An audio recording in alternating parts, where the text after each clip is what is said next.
दोस्तों उम्मीद है सब खुश हूंदव, खैरियत सां हूंदव।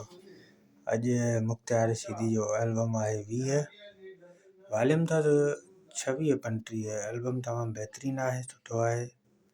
किंग ऑफ सिंध हिन एल्बम जी ख़ासि सिलेक्शन जेका आहे सईद सागर शाह साईं कई आहे। एल्बम में कुझु गीत जेके आहिनि सुठा आहिनि, बहितरीनु, शाइरी सुठी अथनि।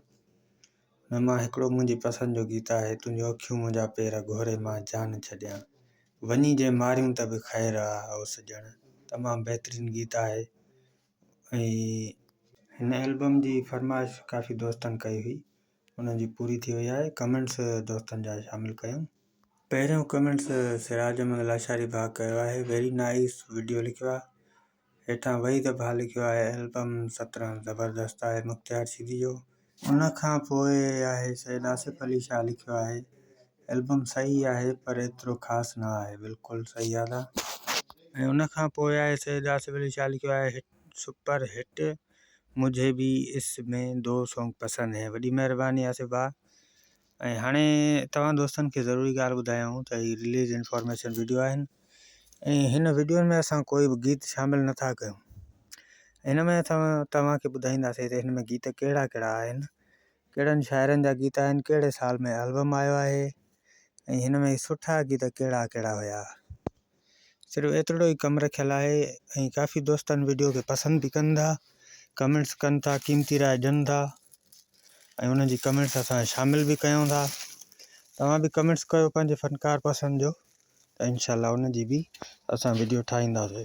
ऐं ॿी ॻाल्हि त काफ़ी दोस्तनि खे एल्बमनि जे बारे में ख़बर न हूंदी आहे, गीत ॿुधल हूंदा आहिनि पर एल्बम जी ख़बर न हूंदी आहे त एल्बम ही हुयो, त हिन में ही गीत हुया। सो इन करे ई थोरो कमु रखियो आहे। ऐं हाणे हलंदासीं हिन जे गीतनि ॾे, त हिन में गीत कहिड़ा कहिड़ा आहिनि, कहिड़नि कहिड़नि शाइरनि जा गीत आहिनि। पहिरियों गीत लिखियो आहे हबीबुल्ला खोसो साहब। गीत जा बोल लिखिया अथई, एॾो दम न हो। उन खां पोइ आहे साईं सागर शाह जी शाइरी आहे, तुंहिंजूं अखियूं मुंहिंजा पेर घोरे मां जान छॾियां, वञी जे मारियूं त बि ख़ैरु आहे ओ सॼण। तमामु बहितरीनु यूनुस सूमर जो गीत आहे। उन खां पोइ गीत जा बोल लिखिया अथई, जीअं हुए सही। उन खां पोइ अख़्तियार दायो ऐं मुख़्तियार रशीदी जो माना डुएट गानो आहे, ईद नमाज़ त पढ़ वधा। तमामु सुठो कलाम चयो ऐं फेमस वियो, तमामु बहितरीनु वियो। उन खां पोइ मीर मोहम्मद अब्बासी जी शाइरी आहे, ग़रीब सम्झी टोकीं थो।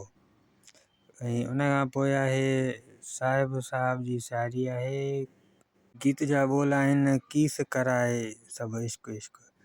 सागर शाह जी शाइरी आहे। उन खां पोइ आहे गीत जा बोल लिखिया अथई, इश्क खां तौबा कईसे। उन खां पोइ अरबेलो चिनाणी जी शाइरी आहे, गीत जा बोल लिखिया अथई, सह सूर दिल मजबूर दिल। उन खां पोइ आहे तमामु घणो मशहूरु गीत मुख़्तियार रशीदी जो, असां माण्हू सादा असां साधन सां करी वाइदा, वाइदनि तूं बि फिरी वञ।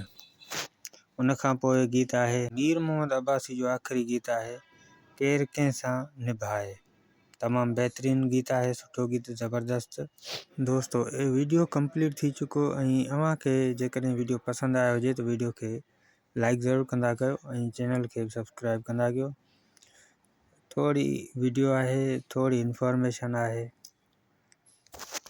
ऐं पंहिंजी क़ीमती राय बि ॾींदा कयो। इंशाल्लाह नेक्स्ट